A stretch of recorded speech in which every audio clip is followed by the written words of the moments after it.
Good evening, and welcome again to this episode of Our View. This is part of our series that we kicked off in November called Whose Responsibility Is It Anyway? Whose responsibility is it to solve poverty in our community? And so joining us today, of course, is my co-host, Mia Henry, who is our work experience coordinator. We have Tasha Hale, who is our case manager. And we have Naisha Tatum, who is from membership and is one of Tasha Hale's cases currently. So thank you so much for joining us, ladies. So, Naisha, we're not trying to put you on the hot spot here, so I don't want you to feel that way. But we do want to discuss your individual situation and why you feel, or it seems, that you're stuck not being able to take those next steps to upward mobility, and talking about where the barriers are. And Tasha has certainly been working with you, and you have an opinion to where some of those barriers are. But I don't want you to feel like you're on the hot seat today, because we're all focused on Naisha and why upward mobility is not happening. So with that, Mia, questions? So I have a question. So there is a unique story, an event that happened to you. Do you mind telling about it? The situation at Walgreens? Are you? Oh, wow. That was amazing. Oh, you don't want to talk about that one? Okay. I mean, it's kind of eye-opening, and it might help someone else face a similar situation or create awareness, because it was a big event. It did affect you and your kids, and it was kind of serious. It was very serious. Yes. I think it would also show how much you've overcome and how many steps forward you've made. And really, you are a success story that's getting even more successful as time's progressing. But you still yet have barriers, even as of today. Yes, The definitely. challenges that are Yes. there that you have to fight against to, the narrative isn't Naisha isn't taking the next steps. Naisha is taking the next steps. It's just there are things that are prohibiting her that she needs to step over and step past and step on and step down from. Right. And so that's what we wanted to talk about today. So are you comfortable talking about what happened? Yes, you can ask me what you want. I'll answer it. Yes. So you were robbed by gunpoint, Yes. and it was right before Christmas, Yes.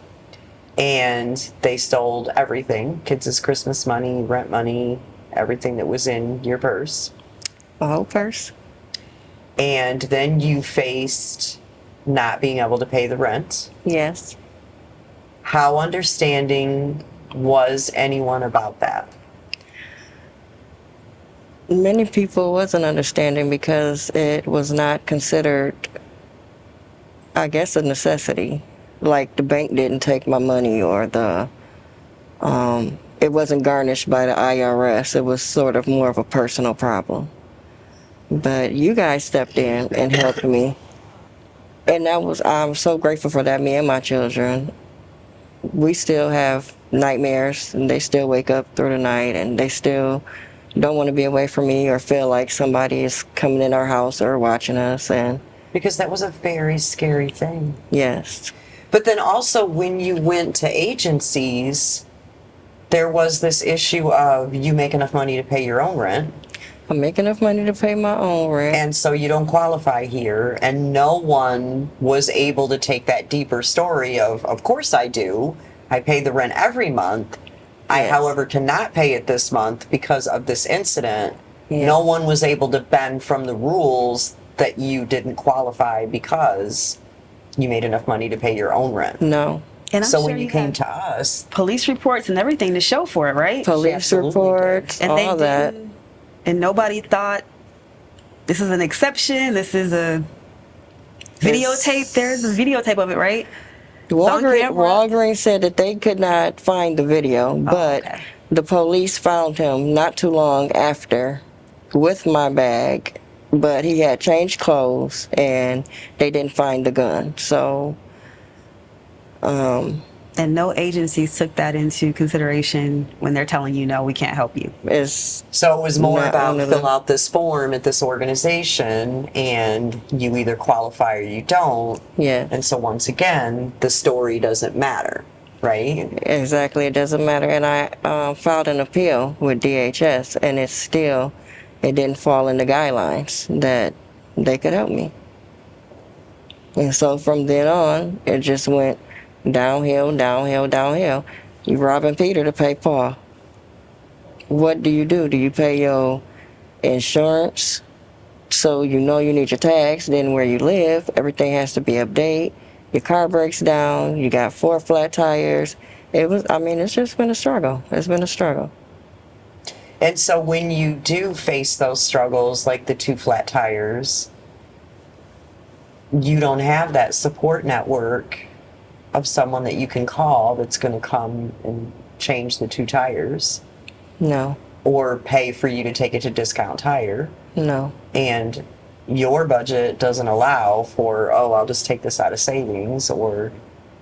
Correct. And so what has Women's Co-op done to try to help Naisha to secure these things to move in that direction of having? We've helped her in a lot of ways, but she's helped herself in a lot of ways too. She has helped. This is her second ECE job, which is early childhood education. Yes. So you went through the training for early childhood education worker and got credentialed? That's what I'm doing now. I'm at the end of it to take my test. I passed my test. Congratulations. So yes, I'm doing So that was that. under Mia's early childhood education program. Yes. She's one of our stars. Thank you. Thank you. Yes. But even that, I mean, that's 25 hours a week, which Yes. is the most that we can give you in that program. Yes. You do end up with your credential, but there isn't the availability of you could work another 20 hours because you can only get 25. Right. Right. And right now, she isn't getting hired in just yet, and she's up on her hours. So this is one of those barriers that now we have to face a different, where do we go from here? Because there could be a gap in the income Yes. between her finishing credentialing and getting her into a center. Correct. And Yes. so that's where Mia steps in, that you're trying to work with the centers to get her placed. Yes, it'd be much, much easier once you're credentialed, but Community Action Agency is really, really dedicated to getting everybody in the program a job if they want one. So definitely working on it. And where I'm at, they would love to hire me, but they want me to have my certificate Exactly. first. How far are you from the certificate? I got 4 things I need to do. I need to finish the 2 parts in my portfolio. I need to do my observation with KCC and take my test. And my CPR first day expired this year, so I have to redo that. But I'll be doing that, I think, sometime next week. And there will be an increase in available hours once you're credentialed and you're hired by the center? I believe so. Okay. I can't That say usually for the sure case, yeah. how It just many depends hours they're going to on- give me. Yeah, it just depends on how many. But with that being said, if they weren't going to give you the hours you wanted to have, you could work in another center for the remain. You know what I mean? Like Yes. once you get that CDA, it opens up a lot of availability and opportunity for you. Yes, it does. Yeah. We even found out you can sign a program that could give you so much off your rent if you sign for them.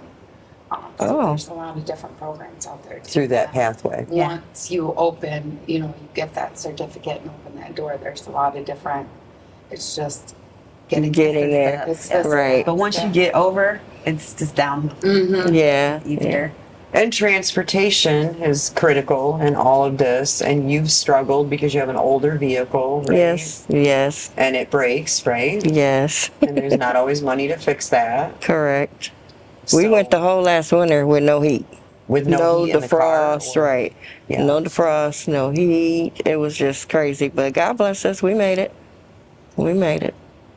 In there. We had blankets in the back of the car for the kids. Yes. In there. Going, Yes. I had a station wagon when I first started co-op. Kind of looked like the old Brady Bunch station wagon. Okay. And there was something wrong with the carburetor or something, and when you would shut it off, the key, it wouldn't shut off. It would like, ba-dum, ba-dum, ba-dum, ba-dum, ba-dum, Oh. and then it would shut off. And so oftentimes it would look like I left my car running, but I really didn't. And so the last day I ever drove this car, I was in Penfield, and I pull into the family fair, and I shut the car off, and it doesn't shut off. And I get out with the kids, and I'm heading for the store, and this guy says to me, "Is that your car?" And I'm thinking like he's going to tell me it's still running or whatever, or hey, it's a and I say yes, and he goes, "Oh, because it's on fire." And I look over, and sure enough, like Oh, wow. I guess the cover had slipped completely, and it just caught on fire. And I think my kids were really happy because it burned all the way down to the tires, so there was no way Mom could throw another $10 in it. No more station No more wagon. station wagon. She's gonna have to figure. They weren't so happy afterwards, and they realized, well, now we have no car at all. But, Right, yeah. it is difficult when you're trying your best to keep that thing on the road, and because there isn't widespread transportation in Battle Creek. It was defrosting the windows, wasn't it, Naisha? It was. They won't defrost Yes. without the, I remember. Yeah. That was the hardest part. So you're wiping and How inconvenient. got the windows down so you can see. Yep. Yeah. So if we were to pose the question to you, Naisha, whose responsibility is it to help you get out of poverty? And you could choose the community, my neighbor, Mia, Tasha, me, my grandma. It's mine. What would you say? It's mine. It's my responsibility. But sometimes Do you you need really a helping feel hand. that that's the case, though? Like with these things that have happened, do you feel like you could do it and have everything that you need to be able to do it? No, but you have to find other ways because a lot of these agencies aren't going to help you. If you don't fit within the guidelines, it's okay. I'm sorry, can't help you. But you So can't you don't break. feel like that where your gaps and barriers are, there aren't necessarily things in the community that can help with those barriers or those. Yes. Do you feel that that's true working with Naisha and knowing the community programs that are out there? Is it just an issue of you can't find the right program to cover Right. that barrier, or she just doesn't qualify? Yeah, she just, because she does get assistance, she just doesn't qualify to do certain programs. So that's where the hard spots are. Like, you know, you're just right there above that poverty. You're working part-time. You're trying to prove to yourself you can have an income outside of, you know, the assistance, and it's still a struggle. One setback, you know, when we say she buys new tires, her new tires are used tires that she got at a car lot, a used car dealership. That probably, last you another month and you got to replace them again. I think, I have flats 4 or 5 times in a row coming to class? Fast. Yeah. And she's even, you know, took it upon herself to, when we have classes like Leadership Academy, she comes to those. I mean, she's trying, but I think sometimes as a single mom with 2 young kids that are under 10, it's just a constant, where do we go? What do I do? If she can show up for it outside of working, you know, sometimes she don't make membership, or, you know, so she's just a busy mom, and she's yes. trying. She's trying. Well, and having 2 young children too, you have to keep your work hours kind of consistent around their school schedules, Yes. because you don't qualify for daycare because they're in school. Yes. So all that becomes a challenge too. Which is nice with ECE, early childhood education, sorry. They do work really good around schedules, in my opinion. A lot of women seem to enjoy it because they can still work those hours and then get to see their children. Be off early enough that they see their kids. Yeah. And so, Mia, from a work experience coordinator's point of view, we see these opportunities that we offer as all career building steps, right? Like you're Correct. starting something, but you can, like, if Naisha wants to, she can be a teacher. Right, absolutely. She can keep building from there. She could open her own center. Like, sky's the limit Absolutely. on that path. Do you see everyone that is in these fields? Because we make a small training stipend available to Naisha for going through the training. But do you see that it is a struggle because it is the 25 hours a week? And I mean, it starts out at $11 an hour and Right. moves to 12. For some, yes. For some, no, it's perfect. Like Tasha said, for some, it's the daycare, it's the ability to work day shift hours. For some, it's the not having to match the rigid attendance requirements that some job has.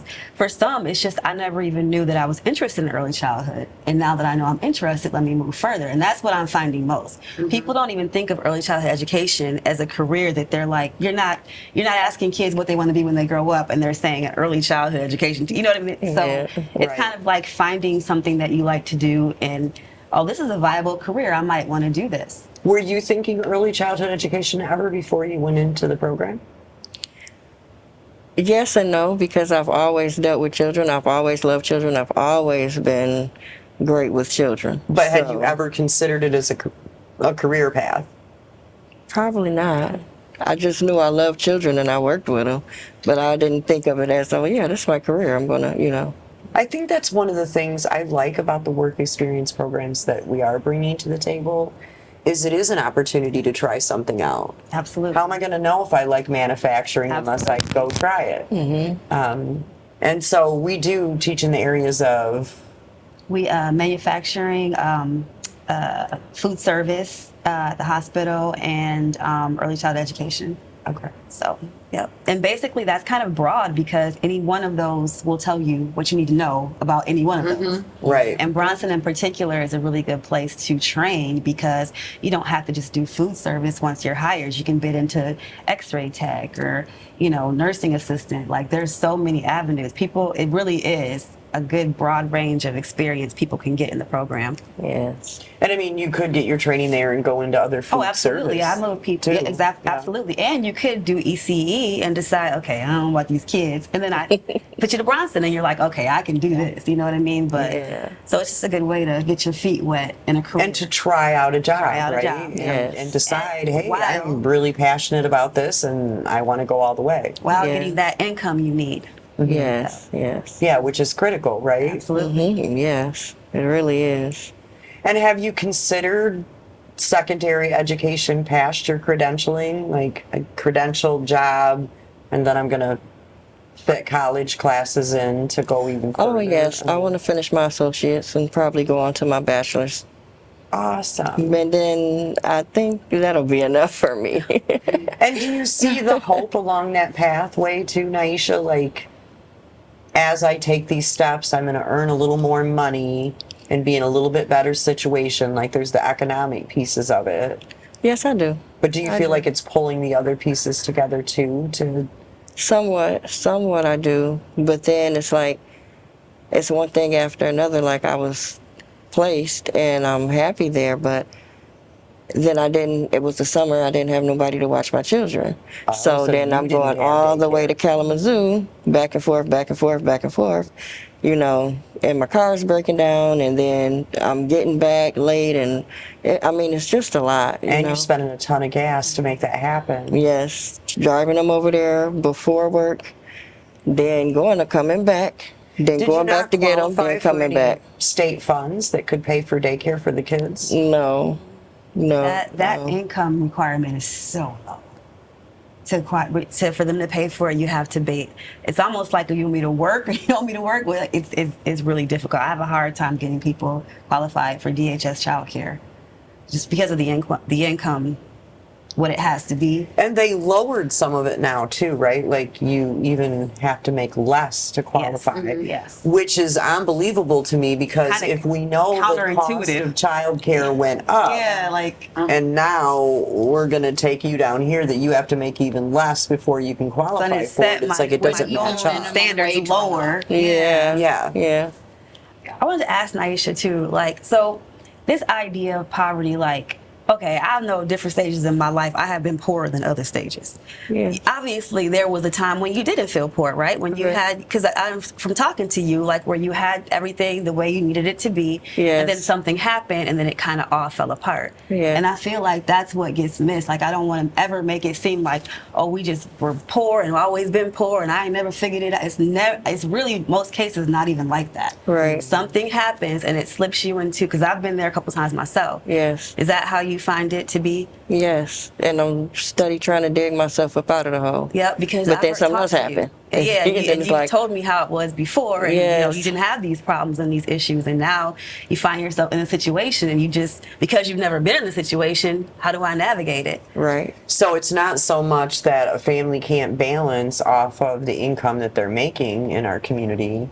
It's that it's not enough to save and have asset where if I do get a flat tire, I have the ability to be able to take care of that. It's like that one check away from what do they say? One check away from being homeless. Homeless, yeah.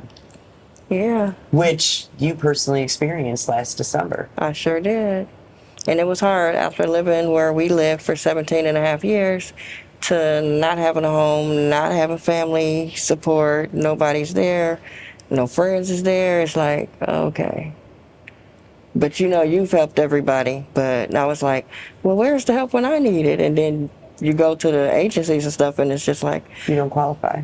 but I was, you know, grateful to be able to get into the shelter. You know, other than that, when there was no spots available, I spent all my money in the hotels, and, you know, that's extremely high. And it wasn't the greatest hotels, you know. You know, and I'm sorry, I want to go back to, again to in this situation, the story matters, right? Yeah. It does. Because you lived in the same place for 17 and a half years. Yes. Then you have this horrible incident happen. Where Well, before you're robbed that- at gunpoint. No, before that, before the gunpoint incident where I lived there for 17 and a half years, the COVID hit and the landlords jacked the rent up super high. okay. So I was moving, and then I eventually got a place. I was approved for a place.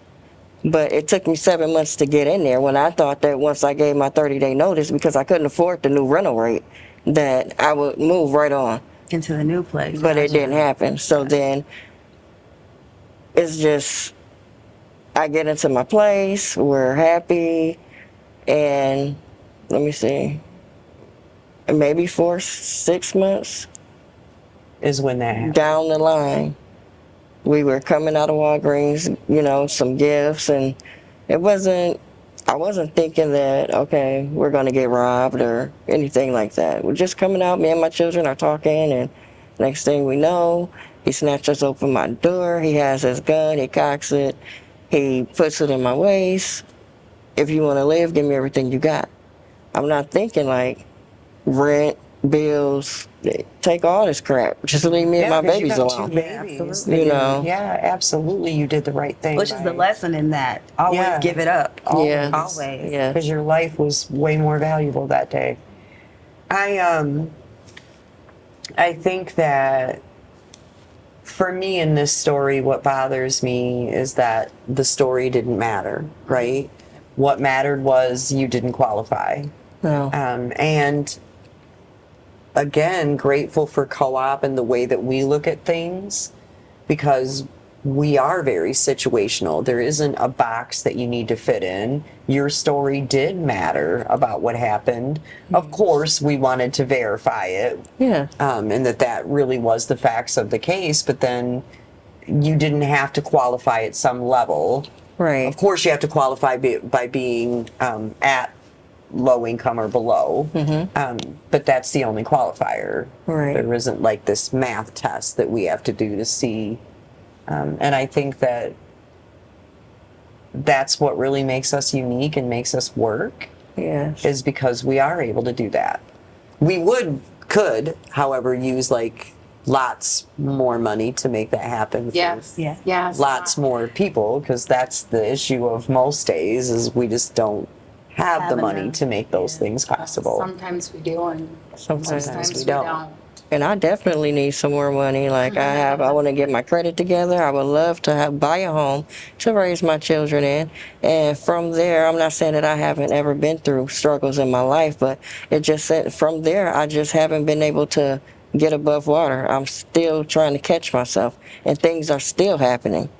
You So know? from your perspective, it's I'm doing these things, I'm trying, Yes. but then there's something that's knocking me back down, and then I try again, and then something knocks me back down. Yes. And that's definitely your report to me and Mia is pretty much the same thing. Like, Naisha really is trying, but when these things come in, she gets knocked down. Yes. I do commend you and respect you for the way you are resilient and you do keep moving and you Thank will you. figure it out and you Absolutely. will find a way.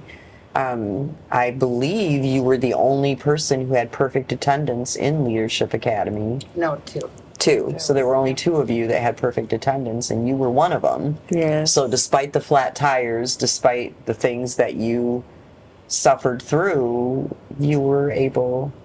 I did it. And as a mom, I you did bring it. the babies in. Yes. So- And you all know they came with me several times.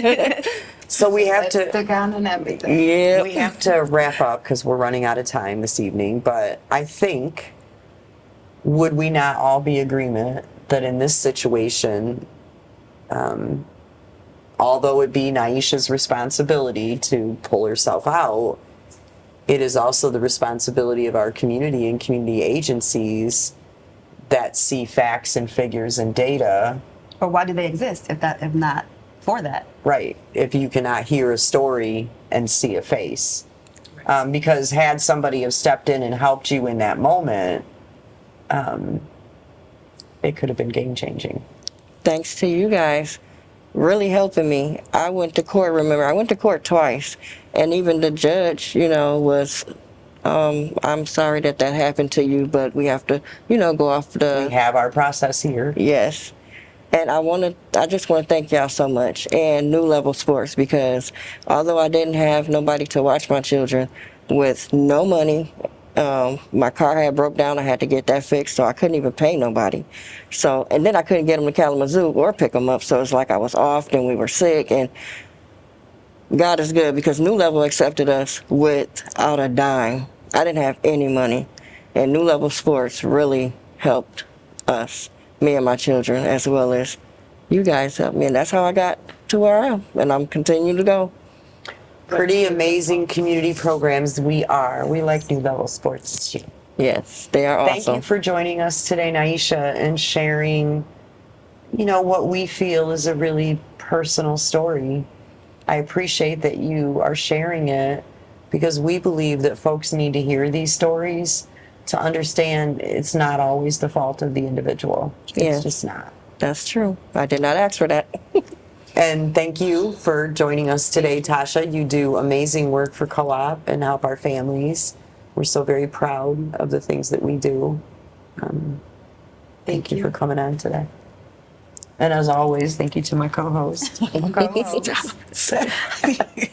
And thank you, viewers, for paying attention to us. Have a good night. Bye.